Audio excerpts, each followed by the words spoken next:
This is the Angry Man on TWTWTW each Sunday. I'm angrier than ever, so hide behind the effing sofa, will you?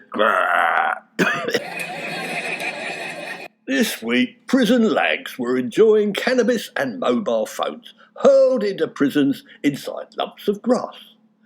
Advice to prison officers: if you spot a suspicious sod on your prison's bowling green, it might be the governor.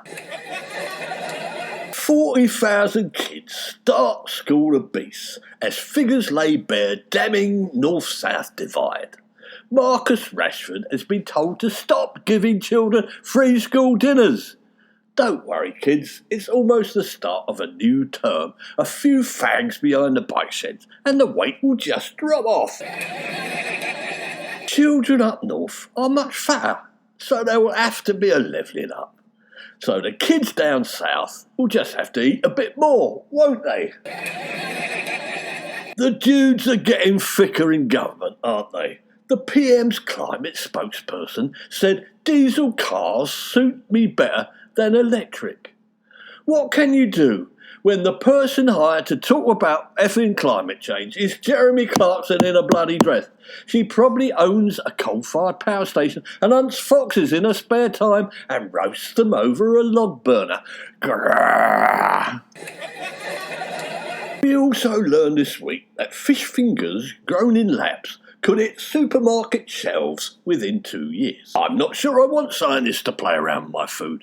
I also want to know where the stuff Clarkson grows on his farm comes, because I ain't shopping there until they find out if he really does make burgers out of woke people. Oxford COVID vaccine designer Dame Sarah Gilbert had a Barbie doll created in her image this week. The poor woman is too old to play with dolls, for God's sake. Matt L. have also made a wax effigy of Boris, complete with syringes and needles. You can enjoy sticking in him. Have some of your own bloody medicine, Boris. Take that. Ouch, ouch, ouch. The old thunderer of the Times said this week, "Forget Latin, Gavin. Here are my 7 top tips for new school lessons." Is the Times getting a bit soft? I would have thought they would have liked a bit of Latin. Here are the lessons: masking, the art of social distancing, how to avoid homework, how to get top exam grades without taking any, and how to learn the Cockney accent so Stormzy will sponsor you to get into bloody Cambridge and the BBC will hire you as a commentator. Jeremy Clarkson was one of those boys at school who didn't like sport.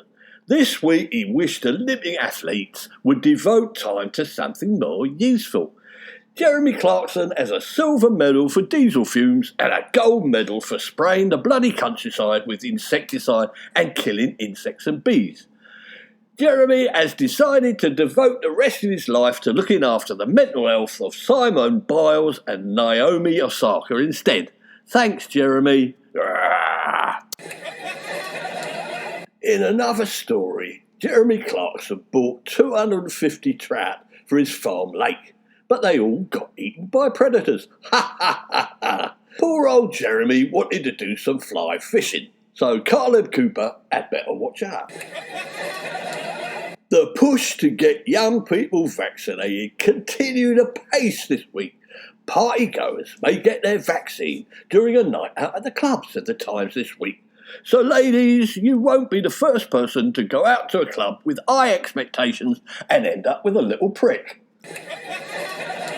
My heart bleeds. Piers Morgan still has shocking fatigue 18 days after the first COVID symptoms. Piers says he will not now be competing in the women's gymnastics and the French tennis open, but will be sitting whining in a shed about mental health somewhere in East Sussex instead. Rapper Professor Green plans to use a kid's book about weed to explain his drugs past to his son. And when he's finished reading the book, he will tear the cover into strips and use it as roaches for his joints. Social services say they will recommend removing the child to a place of safety at Professor Green's next case review.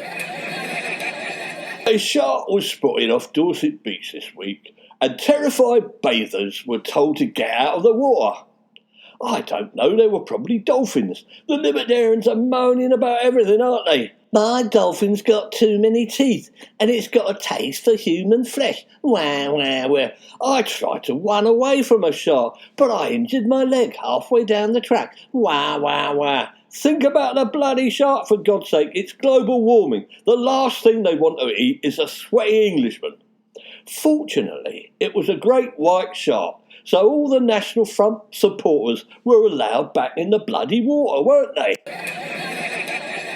Former Mayor of New York and crazy lawyer Rudy Giuliani said, "I committed no crime while working for Trump." You're right, Rudy. Even crooks have to take some time off, don't they? The government are pulling all sorts of stunts to make young people obey them. They're the voters of tomorrow, don't forget. Shopping vouchers and pizza discounts will be used to boost vaccinations amongst the young. If you want a pizza and shopping vouchers, you'll have to have 2 jabs. If you want a cab as well, you'll have to wear a black negligee and pose for the Daily Mail and Sun while you're being vaccinated. Talking about young people, this week a teenager dubbed Kitty of Crackland was busted after cops found drugs in her knickers. What on earth were the cops doing in Kitty's bloody knickers in the first place? And have they taken them off yet? This week saw the announcement of happy funerals with magicians, leopard print coffins, and bright clothes. So that's more bloody work for Keith Lemon and Johnny Vegas, isn't it? The jobs just keep coming, lads, don't they? Who lives in a coffin like this? If it's a woman, she won't be interested in Johnny Vegas, will she? They have to be dead before they get off with Johnny, don't they? And now some good news this week. The UK will be first in line to own Marsland as a leading space lawyer validated our 12-year claim. So Boris will be borrowing billions of pounds to buy up Martian real estate. But don't think about building anything unless you're a Tory donor. You won't get bloody planning permission, will you? This week, a woman said she was left in hysterics over Wetherspoon's measly portion of cheesy chips. And after a few more pints, she ended up puking the entire portion on the pavement outside. And the entire pub was left in hysterics as well. Nice one, love. The BBC reported this week that no COVID traces were found in railway stations or trains. Because the coronavirus can't afford the bloody train fares, can it, BBC? This has been the Angry Man from TWTWTW, home of the woke workers' fucking revolution. Try and stop me working from home. Freedom!